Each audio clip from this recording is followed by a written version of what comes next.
Welcome to Kenton's videos. Enjoy the video.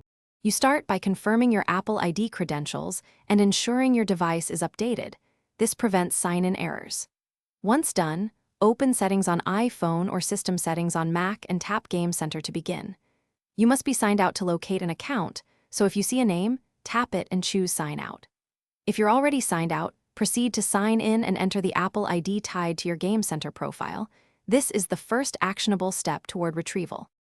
Next, sign in with the Apple ID you think is linked to Game Center. You're verifying identity and pulling the profile data. Once signed in, tap your profile to see nickname, friend list, game activity, and achievements. These confirm it's your account.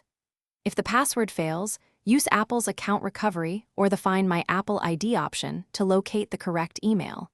This step is about detailed verification and regaining access without losing game progress. Finally, secure and finish setup by enabling two-factor authentication to protect your Game Center account. This prevents future lockouts. If you can't sign in, initiate account recovery, and once that's underway, contact Apple support with your device serial and proof of ownership for faster help. If a game still shows no progress, check the game's cloud save or account linking options. Sometimes progress is stored outside Game Center. One key tip: restart the device after change.